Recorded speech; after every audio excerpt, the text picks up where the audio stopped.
네, 안녕하세요. 네, 우리 1차 시험이 끝나고 드디어 오늘부터 2차 시즌이 시작이 됐습니다. 자, 오늘부터 우리 9월 27일 토요일이 행정사 13회 2차 시험이고요. 자, 그때 동안 이제 마라톤 시작을 하는 거예요. 오늘부터 시작을 하는 거라서, 자, 2차를 대비해서 OT를 또 여러 번 들을 수 있지만, 다시 이제 완전히 2차 모드로 해서 간략하게 OT 진행을 하고, 그 다음에 수업 진행을 해보도록 할게요. 자, 저를 이제 처음 본 분도 있으니까 간단하게 소개를 드리면, 자, 저도 이제 9회로 행정사 시험 합격을 했는데, 저도 동차로 합격을 했습니다. 자, 동차 여러분들 무조건 합격을 할 수 있으니까, 절대 내년이라고 생각하지 마시고, 무조건 올해 끝내셔야 되고, 그리고 올해는 좀 1차 시험이 행정학 때문에 조금 어려웠던 것 같아요. 그래서 작년보다는, 물론 이제 나와봐야 알겠지만, 작년보다는 그래도 1차 합격생이 조금 줄었다라고 예상을 하고 있고요. 자, 저는 여러분들 언제 볼 수 있냐? 1차 합격하고 저를 2차 공부할 때 봤죠. 그리고 지금 보고, 그리고 여러분들 2차 합격을 하고 행정사가 되기 전에 우리가 법정 교육을 받아야 돼요. 2차 합격을 하면 또 볼 수 있어요, 저를. 그래서 우리 합격을 하면 같이 보면 될 것 같고, 저는 이제 행정학을 전공을 했기 때문에, 자, 우리 행정사가 되기 위해서 사무관리론은 굉장히 중요한 과목이라서 합격을 하기 위해서도 중요하지만, 우리가 실무할 때도 행정학이 그리고 사무관리론이 굉장히 중요하다 말씀드릴 수가 있습니다. 자, 간단하게 우리 시험 합격률 잠깐 보면은, 자, 이게 일반 행정사 기준 합격률이에요. 그리고 이게 사무관리론 꽈락률인데, 자, 일단 8회 대비로 지금 완연하게 낮아지는 거 보이시죠? 8회 때 한 35%였고, 9회 때 27%, 10회 때 18%, 11회가 13%, 작년에 12회가 11%였어요. 그러니까 올해가 좀 분기점이에요. 10%일 거냐, 아니면 한 자릿수 때 합격할 거냐. 그러니까 여러분들 지금 13회가 좀 분기점, 합격률의 좀 바로미터가 되는 해지 않을까 싶습니다. 자, 그랬을 때 우리 사무관리론 같은 경우에는 이 행정사에만 있는 시험이에요. 그래서 다 낯설어요, 사무관리론이. 민법이라든지 절차는 어디서 법 공부를 해왔다든지, 아니면 다른 과목, 뭐 다른 자격사 공부를 했다 오신 분이라든지 조금 베이스가 달라요. 근데 사무관리론을 모두 생소하기 때문에 보통 대부분 꽈락률이 되게 높은 과목에 차지를 하고 있는데, 이때 뭐 10회, 9회 때는 사무관리론이 가장 어려웠고, 이 10회 때가 민법이 제일 어려웠고요. 11회 때는 막 실무법 꽈락률이 70% 이랬어요. 그리고 우리 12회 때는 사무관리론, 그러니까 사무, 민법, 실무, 사무, 그리고 절차도 이번에 꽈락률 되게 높았거든요. 그래서 좀 돌아가면서, 물론 우리 예측은 할 수 없어요. 근데 돌아가면서 이 과목이 되게 어렵다, 칼채점이 나온다 라고 하는 거는 당연히 우리가 예측할 수는 없겠죠. 근데 이런 게 좀 시험운이 있는 거예요. 아, 나는 사무관리론을 제일 못해. 만약에 11회 때 내가 실무를 제일 못해. 근데 하필 그 해에 실무가 제일 어렵게 채점을 했다. 그러면 내가 조금 시험운이 없는 사람일 수 있는 거고, 이런 거는 좀 운이 있어요. 근데 어쨌든 간에 지금 12회 때는 우리가 11%였는데 사무관리론이 정말 눈물 나지만 한 65%가 꽈락이었어요. 꽈락이었는데 이유는 뒤에서 말씀드릴게요. 그래서 내가 작년에 떨어졌는데 만약에 사무관리론 꽈락이 아니다, 그러면 상위 30%인 거예요. 상위 30%. 굉장히 잘하신 거다 생각을 하시면 돼요. 그래서 이거를 보면은 결론은 뭐예요? 지금 13회. 만약에 내가 지금 동차생이니까 저 올해는 그냥 한번 봐보고, 올림픽 정신으로 봐보고, 내년에를 난 진짜로 생각한다. 안 돼요. 왜냐면 내년 되면 될수록 지금 완전 장난 아니죠. 합격률이 뚝뚝 떨어지고 있어요. 그래서 올해 올림픽 정신 아닙니다. 그냥 올해 합격 정신으로 들어가야 된다를 지금 마음가짐을 다시 하라고 보여드린 거예요. 그냥 올해 합격을 해야 된다. 자, 그래서 지금 합격하는 것이 가장 빠르고 쉽다. 다시 한번 말씀을 드릴게요. 자, 그래서 2차 특징을 또 간단히 말씀을 드려야 돼요. 완전 이제 1차랑 2차를 같이 공부했던 분들은 이제 2차만, 우리 2차만 공부를 할 거니까 다시 한번 생각을 해보면 특징을 알아야지 답안지 작성을 할 수 있어요. 자, 우리 행정사는 다른 시험과 다르게 자격사별로 좀 달라요. 다른데 법전이 주어지지 않습니다. 뭐 예를 들어 변호사 로스쿨생들이 행정사 절차법 봤을 때 문제 좀 짧은데? 간단한데? 라고 생각할 수 있는데, 근데 지금 그렇지 않아요. 지금은 제가 보여줬더니 한 로스쿨 한 3학년 정도의 수준으로 나오고 있는 상황인데, 법전이 어쨌든 주어지는 시험이 있고 주어지지 않는 시험이 있어요. 우리 행정사 시험은 법전이 주어지지 않습니다. 그 말은 뭐예요? 우리 시험은 법조문대로 정확하게 쓰는 게 가장 중요하겠다. 일단 이게 큰 특징이고, 그럼 법전이 없기 때문에 우리가 어떤 내용이 어디 있는지 모르죠. 백지기 때문에. 그래서 목차랑 키워드를 그래서 암기를 해야 되는 거예요. 그러니까 목차를 키워드를 암기해서 그냥 목차 키워드대로 줄줄이 나온다 이게 아니라 우리는 법전이 없으니까 어떤 논점에 목차가 있고 키워드가 있고를 외워서 이 문제가 나오면 내 머릿속의 법전에서 여기 목차에 이 내용을 써야겠구나. 이렇게 찾는 연습을 하는 거야. 찾는 연습. 법전이 없기 때문에 우리는 이거를 쓰는 연습을 지금부터 하는 겁니다. 자, 세 번째, 우리는 법과목 답안지이기 때문에 자유도가 없어요. 물론 사무관리론이기 때문에 실무 법, 민법처럼 법조문만 나오진 않습니다. 론이라서 불이타라고 해서 우리가 전혀 예상할 수 없는 문제가 들어가 있어요. 그거는 못 맞춰요. 넘겨야 돼, 어쩔 수 없이. 그거는 못 맞추고 그거 말고 나오는 거는 무조건 맞춰야 되는데 무조건 맞출 때 내 맘대로 막 자유롭게 쓰면 절대 안 되고 교수님들이 다 채점을 하기 때문에 굉장히 보수적으로 채점을 합니다. 그래서 법과목 답안지대로 채점이 들어가는 거고 여러분들도 제가 이제 물론 심화나 기본을 들었으면 제가 형광펜으로 밑줄을 다 그어 드렸을 거예요. 그 중요 키워드가 잘 들어갔는지 그게 가장 중요합니다. 법과목 답안지라서 키워드, 주요 키워드가 꼭 들어가게끔 당연히 써야 되고 형식 중요합니다. 그냥 생각나는 대로 절대 쓰면 안 되고 형식이 굉장히 중요합니다. 저도 지금 벌써 4년 차로 여러분은 첨삭도 매년 진행을 했지만 대학원에서 제가 학부생 시험지랑 다 논술형이에요. 첨삭 교수님 가이드라인 보면서 얼마나 채점을 많이 해봤는데 형식 너무 중요하고요. 키워드 무조건 중요합니다. 자, 그래서 답안지 작성 분량이랑 이제 시간 배분은 여러분들이 지금은 아직 좀 못 외웠기 때문에 아직은 배분할 정도로 시간이 부족하지 않아요. 남아요. 다 못 썼기 때문에. 근데 이제 나중에 가면은 한 사례형 같은 경우에는 한 12에서 13분 정도 잡으시면 되고요. 약수령 같은 경우에는 한 7에서 8분 정도 잡으시면 됩니다. 7에서 8분 정도 잡아서 연습을 하면 된다. 자, 그리고 답안지 작성 분량은 우리가 20점 배점 기준으로 여러 번 말씀드렸지만 20점 배점 기준으로 우리 한국산업인력공단 답안지가 22줄로 돼 있는데 쫙 펼치면은 22줄하고 약 3분의 1이니까 한 30줄 쓴다 생각하면 돼요. 한 논점당, 한 문제당 한 30줄 쓰면 돼요. 난 더 써야지. 물론 좋은데 우리는 100분의 2과목을 봅니다. 그래서 실제로 민법 나왔을 때 너무 내가 잘하는 논점이어서 빽빽하게 다 쓴 분이 있었어요. 그래서 절차로 하나 백지가 수두룩 빽빽합니다. 그래서 내가 잘한다고 해서 막 2줄, 2페이지, 3페이지 쓰는 게 좋은 게 아니라 내가 한 페이지 3분의 1 정도, 한 30줄 썼다 그러면 여기서 좀 멈춰야 돼요.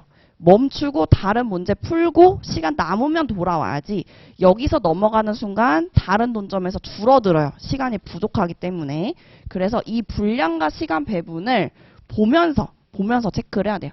그래서 우리가 시험 볼 때 문제 1을 한 페이지 3분의 1 하고 쫙 넘기고 한 페이지 3분의 1 이런 식으로 눈으로 분량감을 조정을 하면은 내가 지금 잘 가고 있구나, 못 가고 있구나를 볼 수 있는데 여기서 좀 연습을 안 해서 뭐 예를 들어 문제 1을 쭉 쓰고 여기서부터 문제 2를 썼다. 상관은 없어요. 상관없지만 여기부터 문제 2를 하면 내가 한 페이지 3분의 1을 썼는지 직관적으로 알기가 어려워요.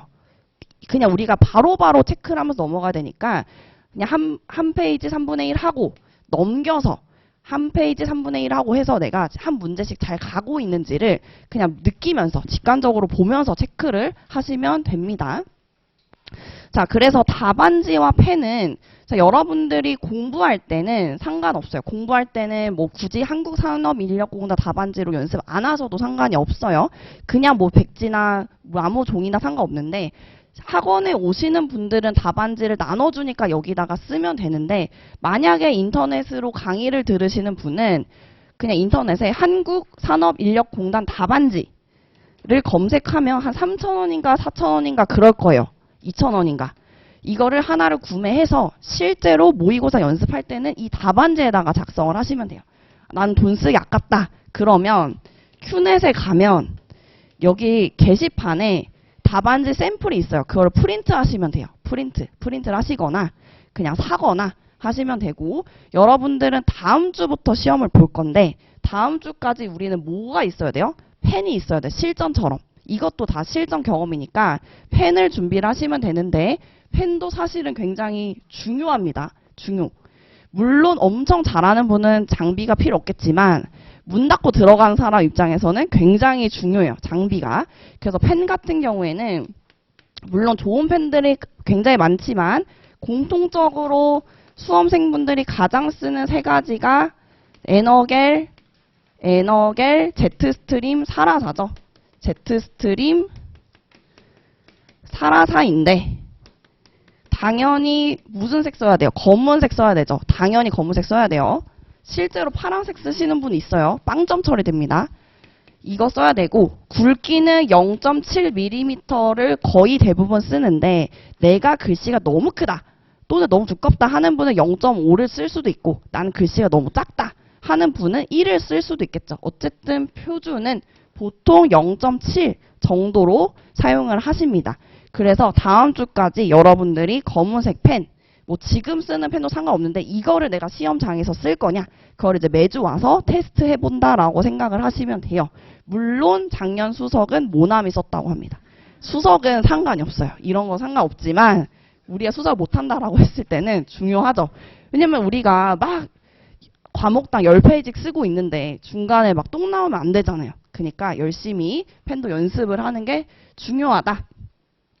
자, 그러면은 우리 사무관리로는 뭐 공부하신 분들은 대략 알겠지만 약수령 시험이죠. 우리 민법이랑 절차처럼 사례가 절대 나오지 않아요. 그래서 제가 지금 회독표 나눠드린 거 보면 알겠지만 그냥 대략 70개 정도 외우고 들어가면 돼요. 70개. 거기서 빠지지 않습니다. 빠지는 거는 법에 없는 거예요. 그거는 모두가 못 쓰는 거, 어쩔 수 없는 거. 그거는 어쩔 수 없이 넘겨야 되는 거고, 그거 외로 약 70개 정도 우리는 외우고 들어간다.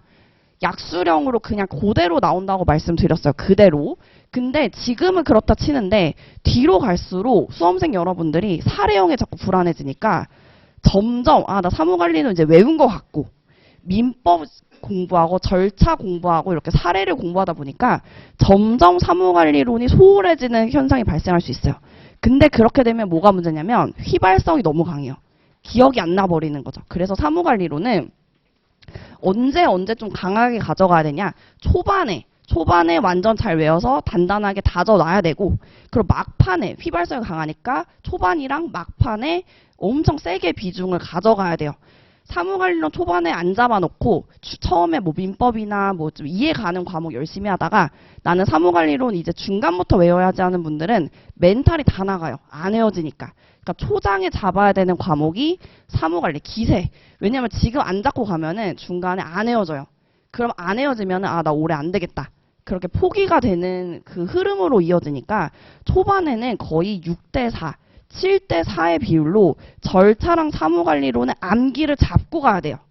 암기 안 잡고 가면은 나중에, 그러니까 초반에 내가 이해해야지, 암기 나중에 가야지 멘탈이 안 잡혀요. 안 써집니다. 멘탈이 안 잡혀서 초반에 약수령 시험이니만큼 절차 외울 거, 사무 외울 거를 무조건 가져가셔야 되고, 자, 목차 구성 되게 중요하다고 했는데 이건 우리가 답안지 연습할 때 제가 강평하면서 계속 말씀을 드릴 거고, 결론적으로는 사무관리론이 정직해요. 그냥 열심히 하면은 나옵니다. 열심히 하면 나오기 때문에 절대 꾸준히 손에서 놓지 않게 계속 가져가시면 되는 시험이다.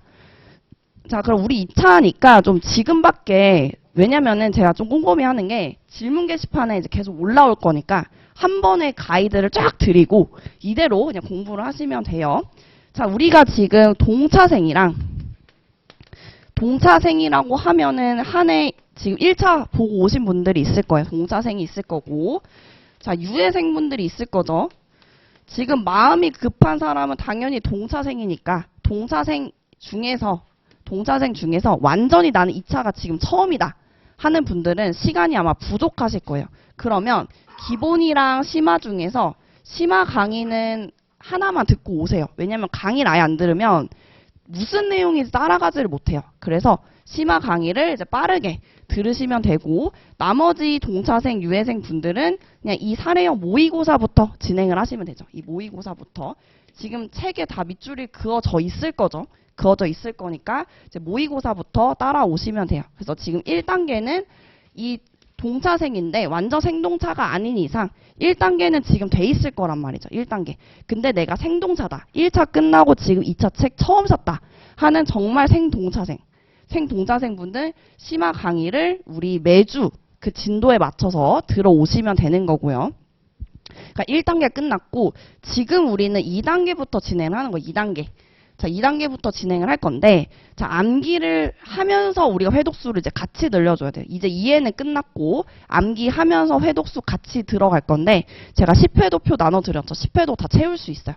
채워서 진행을 하면 되고, 자, 그 다음에 우리가 다음 주부터 바로 모의고사를 진행을 할 건데, 절대, 일단 안 보고 작성하는 게 기본이야. 안 보고 작성하는 거. 만약에 내가 봤다. 그럼 과목별로 다를 수 있지만, 봤으면 오픈북이라고 해서 그래도 왔는데 시간이 아깝잖아요. 이렇게 문제에다가 오픈북에 동그라미 표시를 하세요. 그럼 저는 이거는 점수에는 안 넣을게요. 제가 뒤에다가 등수를 게시를 할 거기 때문에 형평성을 위해서 내가 문제를 이것도 본 거예요. 내가 쓰다가 하나 막혔어요. 잠깐 봤어. 아, 맞다. 이거 본 거죠? 이거 본 거예요, 안 본 거예요? 본 거죠? 잠깐 막혀서 살짝 보고, 아, 맞아. 이 머릿속에 있어. 근데 봤잖아요. 그러면 본 거예요. 오라고 하세요. 그러니까 그 문제는 제가 뺄 테니까, 그래도 이거는 빼고 제출하시고, 내가 만약에 못 외웠다. 그러면 안 오고 제출하지 말고 이게 아니라 못 외웠으면 여기서 쓰면서 외우시라는 거죠. 문제를 쓰면서 외우면 되고, 그래서 제가 작년에 합격하신 분들 물어보니까 동사생분들의 목표는 5문제 중에 3문제는 쓰자가 목표예요. 지금 진도형, 사례형 모의고사 때는 진도별로 나가기 때문에 5문제 처음부터 다 쓰면 쉽지 않아요. 그래서 지금 보통 동차 목표는 3문제는 내가 쓰자. 그렇게 잡으시면 되고 실전 모의고사 때는 5문제를 당연히 쓰게끔 노력을 해줘야 되는 거고 실제로 작년 수석하신 분 같은 경우에는 처음에 1문제 썼다 그랬어요. 1문제. 근데 뒤로 가면서 발전을 해서 수석을 가는 거지 수석이니까 처음부터 5개 절대 안 썼어요. 1문제 썼다고 3문제. 자, 그래서 그게 멘탈을 극복하는 과정이야. 처음에 1문제 쓰고 3문제 쓰고 근데 참고 회독을 해서 5문제로 넘어가는 거지. 다음 주에 왔을 때 나 5문제 못 썼으니까 난 지금 준비가 안 됐구나. 저는 환불하고 실전부터 오겠습니다. 그게 아니에요. 그렇게 하시면 안 되고 그냥 2문제만 쓰면 다음 주에는 내가 3문제 써야겠구나. 이렇게 잡으셔야지 지금 5문제 못 썼다고 다시 인강 듣겠습니다. 아니라는 거죠. 절대 그렇게 하시면 안 돼요. 근데 이제 유해생분들은 가능하면 절대 안 보고 한번 써보는 걸로 해요. 왜냐면 유해생분들은 보고 쓰게 되면 내가 알고 쓰는 건지 모르고 쓰는 건지 절대 구분이 안 되니까 그냥 점수 안 나오더라도 그냥 안 보고 쓰는 걸로 무조건 목표를 하시면 되고 자 마지막에 시험 막판 때는 이제 실전 모의고사 때 다시 말씀드리겠지만 이때는 좀 나뉘어져요. 내가 사례 논점 이탈 자꾸 오프토픽을 하시는 유형이 있고 못 외우는 사람이 있어요. 2가지가 복합적으로 들어오면 이제 멘탈이 나가는 건데 보통 2가지 유형이 있는데 이때는 제가 좀 지나가면서 말씀을 드리도록 하겠습니다. 자, 그래서 이제 수업 진행은 어떻게 할 거냐면 자, 오늘은 우리가 첫 시간이기 때문에 시험이 없습니다. 시험이 없어서 동차생 분들이 무조건 들어와야 돼요. 동차생 분들이 지금 그냥 나 모의고사 안 하고 인강 듣겠다 그러면 인강 듣다가 8월 돼요. 그러면 시험 못 봐요. 못 보기 때문에 동차를 하겠다 그러면 지금부터 모의고사랑 병행을 하셔야 되고 오늘은 우리가 수업만 나갈 거예요. 다음 주에 나갈 거 수업을 할 거니까 이 자리에서 외우고 가면 되겠죠. 그리고 나서 다음 주 우리가 6월 14일 토요일에 왔다. 인강 듣는 분들도 똑같이 맞춰서 하세요. 실제로 작년에 이제 좀 지방에서 혼자 인강 듣고 합격하신 분은 물어봤더니 똑같이 시간 맞추고 했대요. 모의고사 스탑워치 맞추고 하시면 합격할 수 있습니다. 자, 시험을 2시에서 2시 50분까지 딱 볼 거예요. 오면 2시에서 2시 50분까지 보고 잠깐 쉬었다가 모의고사에 대한 보통 강평을 해요. 강평을 한 3, 40분 정도 하고 플러스 그 다음에 우리가 공부해야 되는 거를 원래는 제가 작년까지는 5문제를 드렸거든요. 근데 올해 합격률 보시면 아시겠죠? 좀 강도 올라갔습니다. 그래서 5에서 10문제로 제가 조절을 할 건데, 자, 오늘 나눠드린 거는 7문제예요. 자, 7문제 중에서 시험은 실제로 5개를 낼 거예요. 5문제를 낼 건데, 7문제를 당연히 유예생 기준이라면 다 외워야 되고, 동차생이어도 최소 몇 개는 외워야 돼요? 5개. 왜냐면 작년에도 기준은 5개였기 때문에 5개는 외워야죠. 그러니까 이게 오해하시면 안 되는 게, 제가 목표를 3개로 하세요라는 게 3개를 외워와서 3개를 쓰라는 게 아니라 5개를 외워와도 3개를 쓴다는 거지. 3개 써야지 이게 아니에요. 그것도 오해하시면 안 됩니다.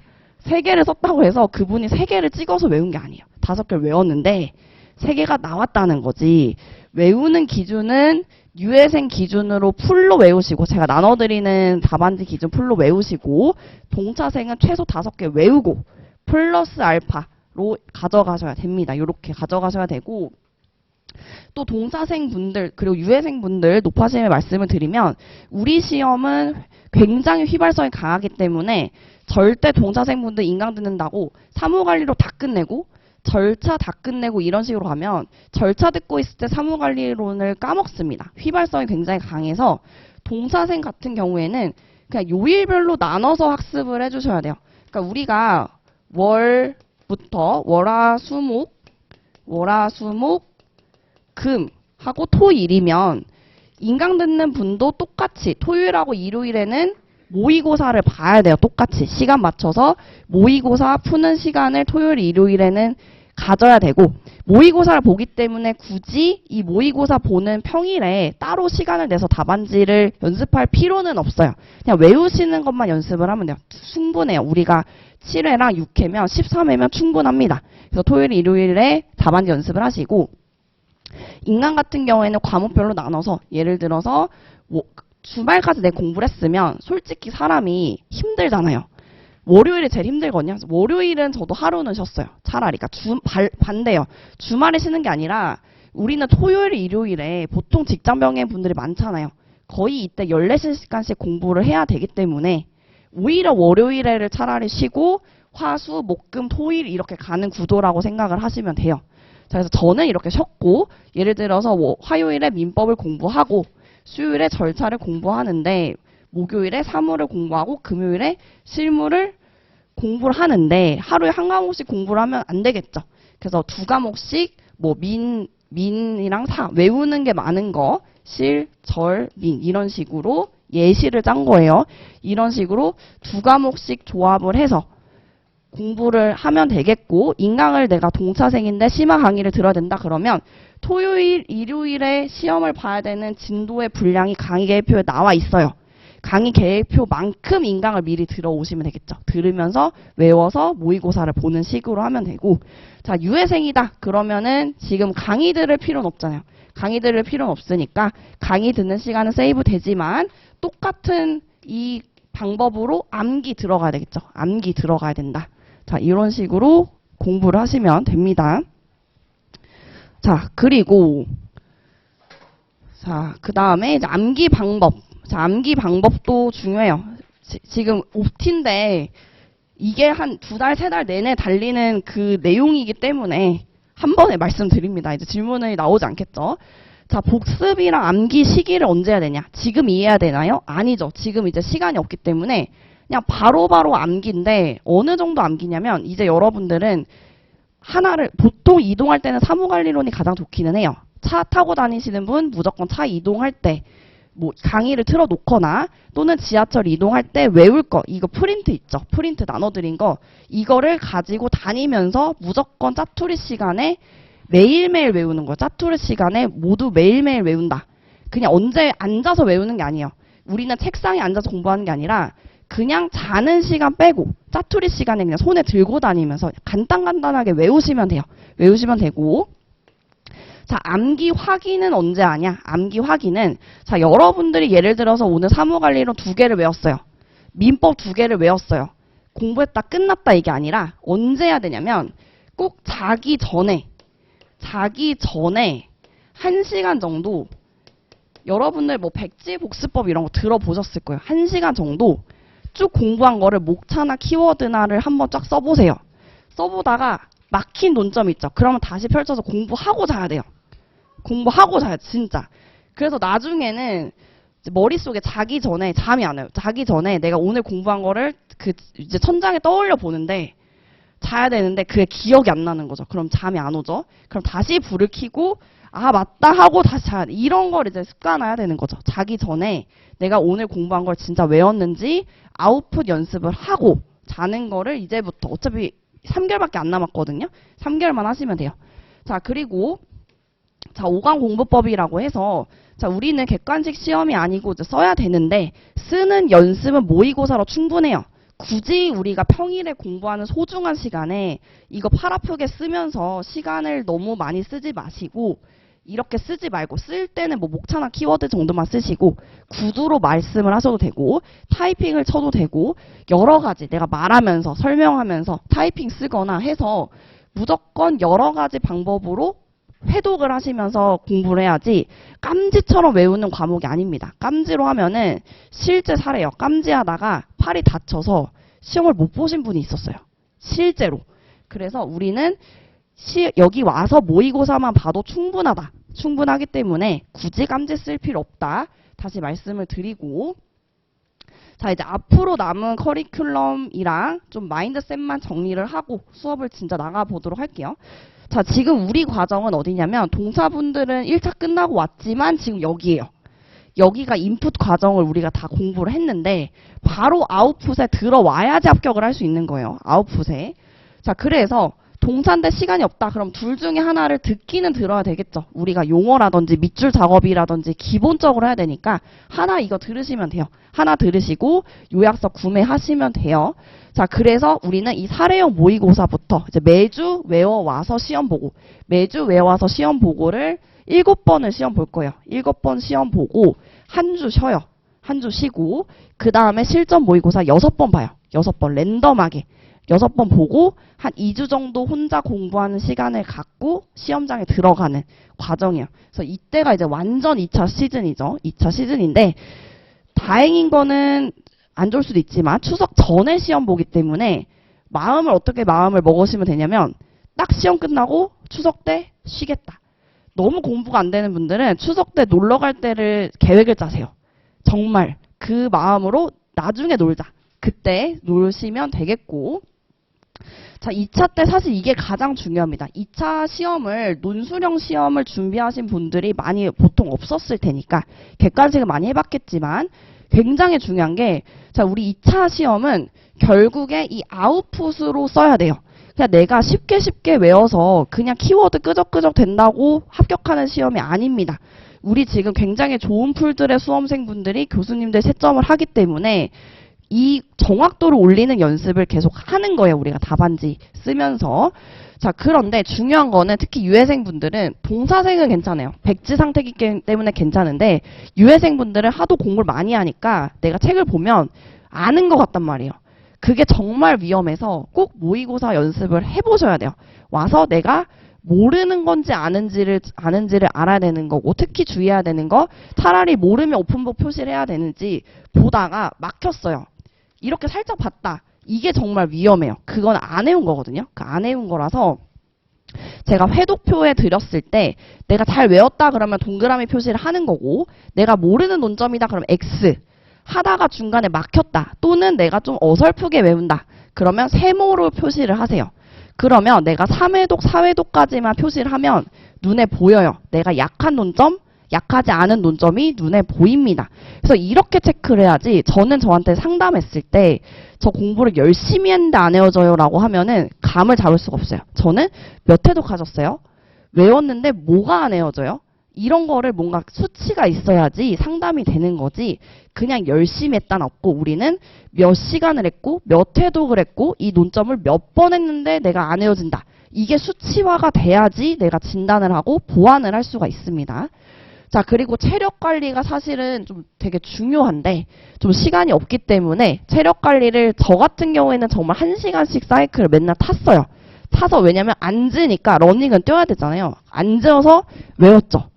실제 외웠고 제가 대학가 있는 헬스장을 다녔었는데 거기 로스쿨생분들 러닝하면서 법전 펼쳐놓고 외운 사람은 다 붙었어요.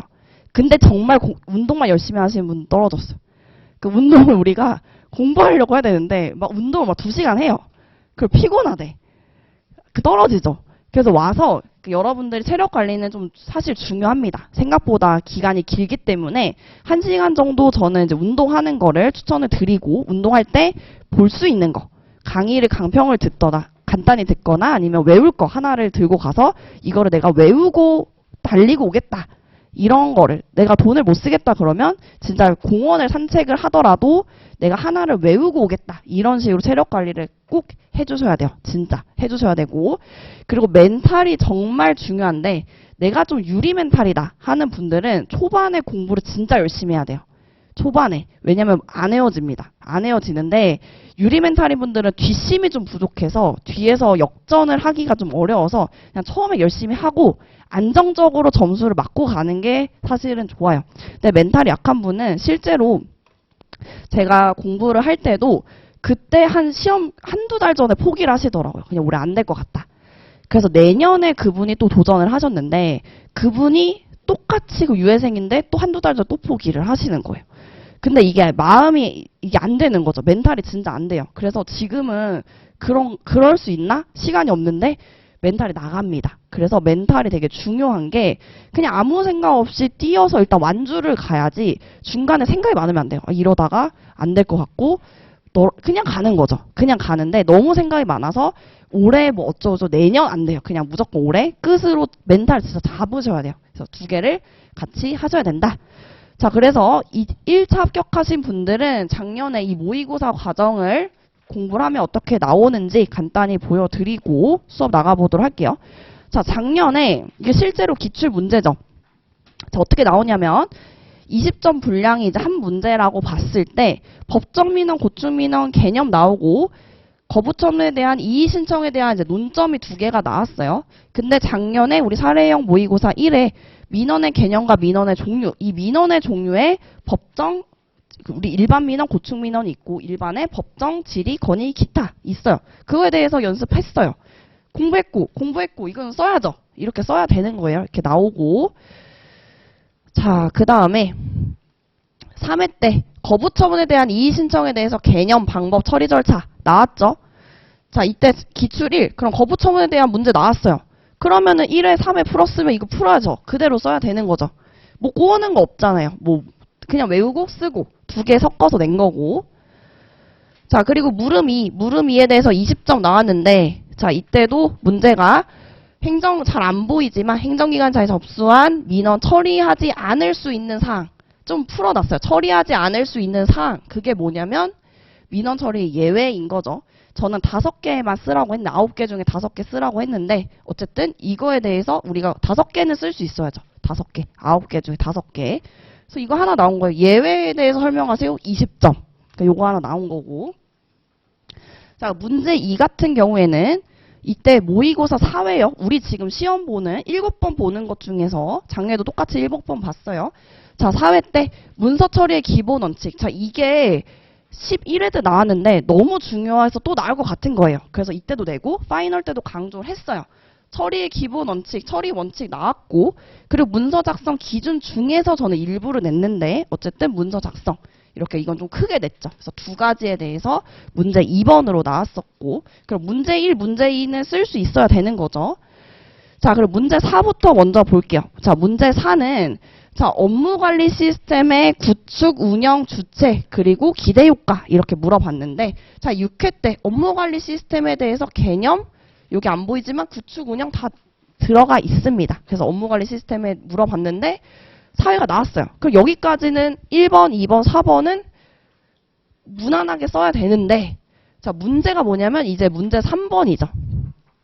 사무 개선의 개념과 집단 아이디어 발상법. 자, 이거는 어떤 법에도 없고 편람에도 없고 이거를 넣은 사무관리론이라는 그 책을 제가 찾았어요. 전공 책을. 그 교수님이 출제위원으로 들어간 것 같아요. 하나 있었어요. 하나. 그래서 이거는 우리가 알 수가 없죠. 이거는 우리가 어쩔 수 없는데 이제 이걸 보고 이제 멘탈이 와장창 나갔는데 아마 이 집단 아이디어 발상법 보고 아 이거 뭐 브레인스토밍 뭐 쓰면 되겠다. 그래서 맞아요. 브레인스토밍이 맞아요. 그러니까 그런 식으로 이거 좀 운의 작용인데 어쨌든 이 3번을 제외하고더라도 약 65%가 꽈락이니까 그냥 이거 제끼고 1번, 2번, 4번 그냥 아는 대로 기본 점수 채워서 꽈락률 65%라는 거는 40점 넘으면 상위 35%인 거예요. 40점 넘으면 되는 거였어. 40점 넘으면. 그러니까 1번, 2번, 4번 채워서 40점 넘고 이 3번에서 그냥 한 3점 맞으면 되는 거죠. 그러면 그냥 꽈락 넘는 건데. 그러니까 이런 식으로 굳이 이런 불이탄을 생각하실 필요 없고 그래서 저 요약서에 있는 그대로 해서 제가 11회도 수석 나왔고 12회도 수석, 차석, 3등은 잘 모르지만 4등도 다 저희 우리 수강생에서 나왔거든요. 그래서 결론적으로는 모의고사 있는 문제 나오죠. 나오니까 여기를 실제 시험이다 생각하고 풀면 되는 거고 이 요약서에 있는 거 회독해서 내가 70개 논점 가지고 들어간다 라고 생각을 하면 된다라는 거죠. 자, 이렇게 해서 우리가 결론적으로는 장거리 마라톤인데 저랑 같이 최종 합격까지 이제 시작하는 거예요. 여기서 중도 포기하시는 분 절대 없이 13회 우리 합격을 해서 쭉 가는 걸로 하고 자, 이제 바로 1회 수업 바로 들어가 보도록 할게요.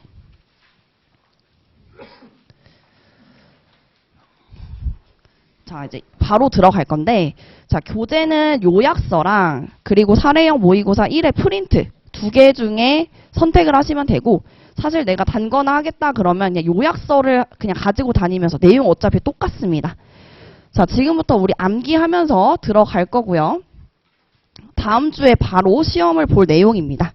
자, 우선 요약서 1페이지를 딱 펴보시면 이제 민원 파트부터 들어갈 건데 자, 우리 토픽 1에 이 민원의 종류 위에 제 강의를 들었던 분들은 목적이 보통은 이제 써 있으면 좋아서 여기 앞에다가 이 목적을 맨 위에다가 써놓도록 할게요. 자, 이 목적은 왜 써야 되냐? 분량 채우기. 이제 이 좀 살짝 스킬인 거죠. 우리가 민원 파트가 나왔는데 좀 분량이 부족하거나 내가 모르는 게 나왔어요. 그러면 보론하고 우리 뭐를 쓰면 돼요? 이제 목적을 쓰면 됩니다. 목적. 보론하고 목적을 쓰면 돼요. 민원 파트. 그러니까 우리 73개 중에서 특히 동사생분들은 이 민원 파트 문제 있죠. 민원 파트에 대해서 약 33개죠. 33개는 무조건 다 외워야 돼요. 그러면서 행정 파트를 채워가야지 민원 파트에 나와 있는 거를 불이탄은 나올 수가 없어요. 민원 파트는.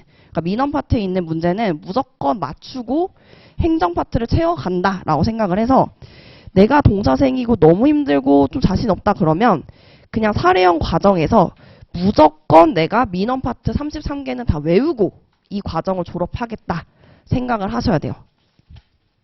자, 그래서 이 목적을 맨 위에다가 필기를 해주셔서 이게 직접적으로 시험 문제에 나오진 않습니다. 나오진 않는데 예를 들어서 어떤 문제에서 A 논점의 목적과 그러면 이거를 갖다 쓰면 되겠죠. 관련된 논점으로 목적을 쓴다든지 또는 분량 채우기 할 때 보론으로 사용하는 방식으로 쓰면 돼요. 이 목적.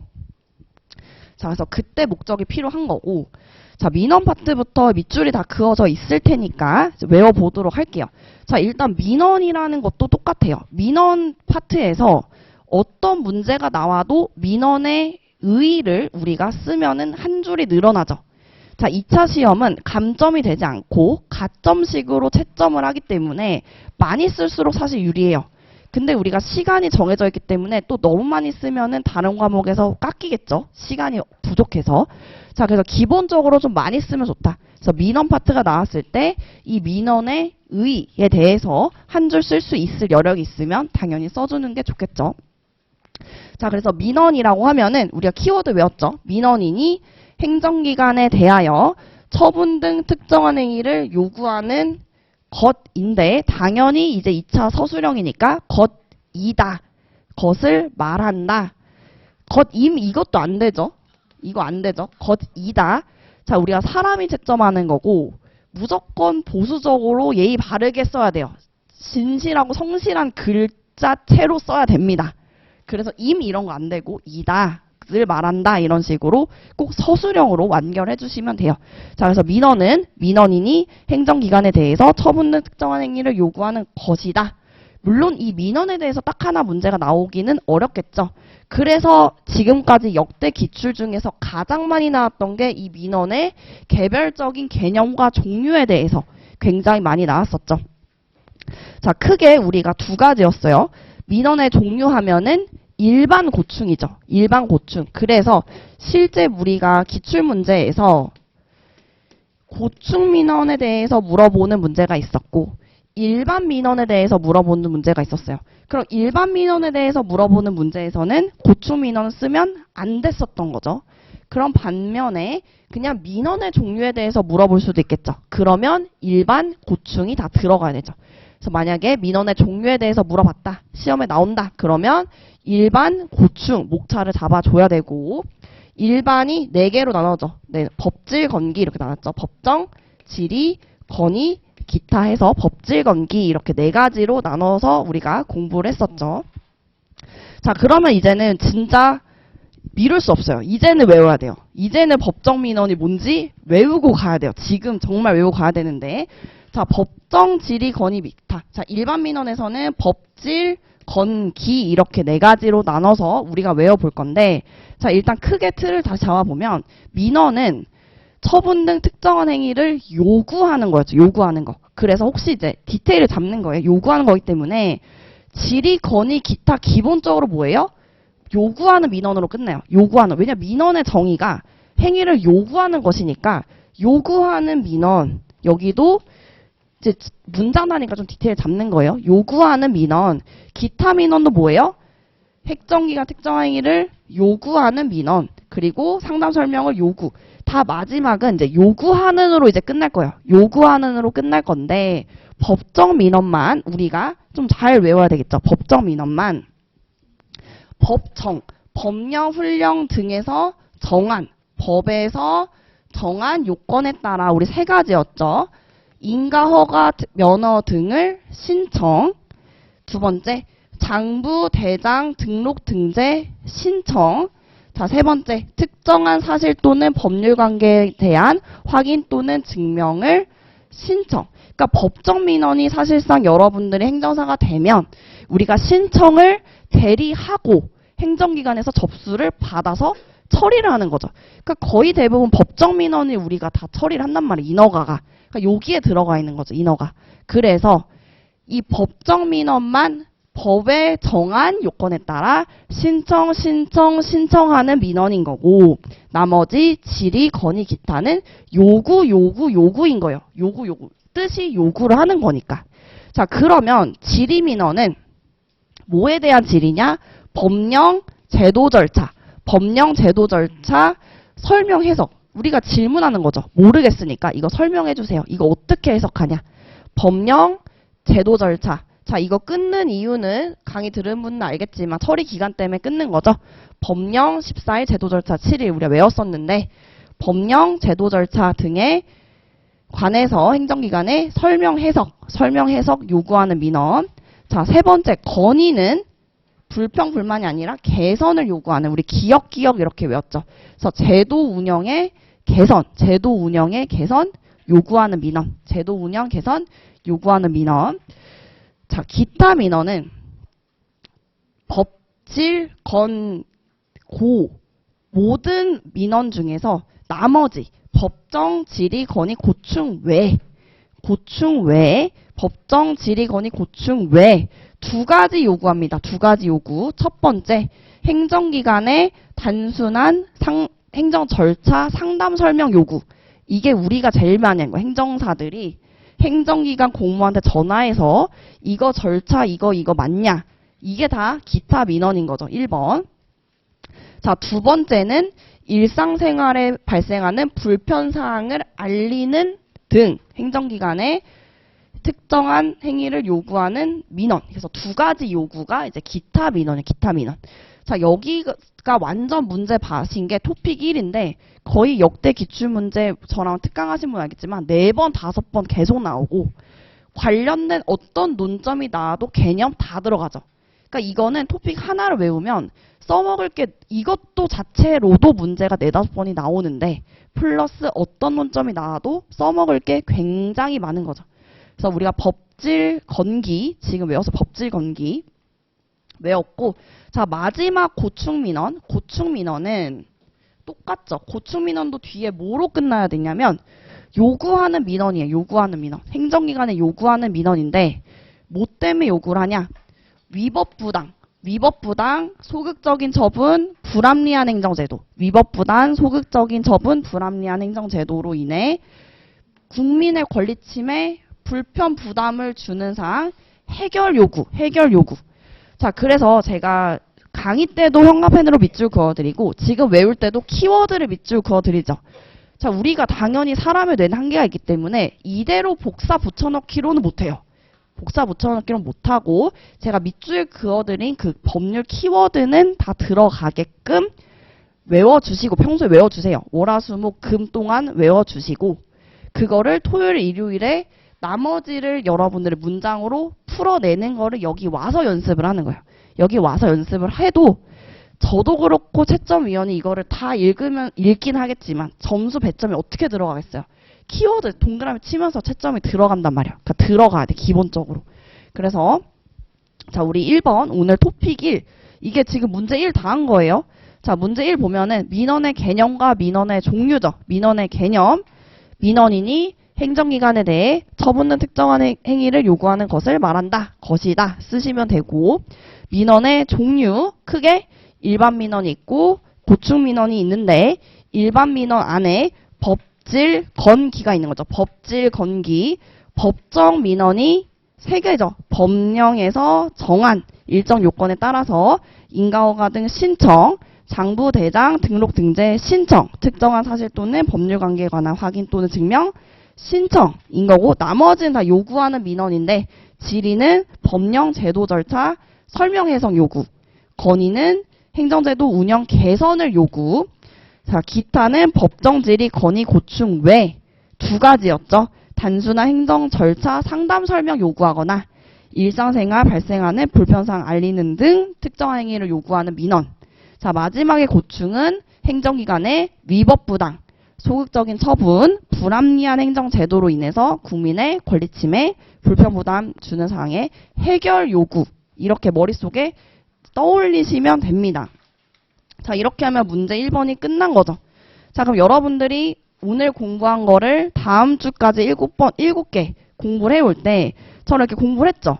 그러면 혼자 복습할 때는 이거를 다 써보는 건 어느 정도로 써보면 되냐면 목차 정도 써보세요. 목차 이렇게 일반, 뭐 고충, 그다음에 뭐 법정, 질의, 건의, 기타 이렇게 목차 정도 써보고 그 다음에 순서대로 구술로 하는 게 가장 효율적이에요. 말로 하면서 내가 들어보고 그 다음에 잘 막히면 책 보면서 다시 외워보고 하시면 되고, 자, 답안지를 작성할 때 사무관리로는 사례형이 없기 때문에 로마자가 나올 일이 없습니다. 사례형이 보통 논술형이기 때문에 서론, 본론, 결론 형식이라서 서론, 문제 제기, 논점의 제기해서 이렇게 로마자가 나오는 거고, 보통 이제 약수령 같은 경우에는 이렇게 우리가 로마자가 나올 일이 없어서 그냥 1번, 2번, 3번, 4번 형식으로 쓰면 되는데 당연히 사람이 채점하는 거니까 적당히 간격을 1번하고 띄어쓰고 2번하고 띄어쓰고 해야 되는데 딱 붙여서 쓰는 분들이 있어요. 한 줄씩 띄워주시면 되고요.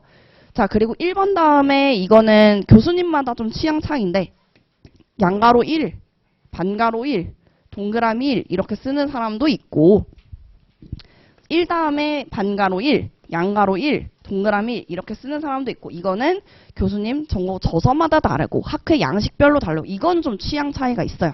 저는 이거를 선호하기 때문에 이렇게 쓰는데 상관없습니다. 상관없는데 그냥 이걸 쓰는 분이 어떤 논점을 이렇게 썼다가 어떤 논점을 이렇게 썼다가 그러니까 서로 섞이지만 않으면 상관이 없습니다. 그래서 이거는 정해진 게 없어서 그냥 본인의 스타일에 맞게끔 작성을 해주시면 되고, 그리고 또 많이 들어온 질문이 제가 정말 악필입니다 라는 질문이 많이 들어오는데 제가 정말 채점하면서 진짜 200% 채점해도 정말 악필이신 분은 두 분 정도는 악필이라보다 알아보기가 흘림체라서 어렵다 하는 분은 있지만 그래도 우리가 내용을 알기 때문에 채점이 되는데 정말 제가 악필인 분은 좀 글씨체 뭐 어쩌고저쩌고라고 써드릴게요. 그러니까 그런 말이 없다. 그러면 전혀 글씨체 때문에 걱정하실 필요가 없다라고 다시 말씀드릴 수가 있겠습니다. 자, 그러면 잠깐 쉬었다가 3시 5분부터 우리 2교시 진행하도록 할게요.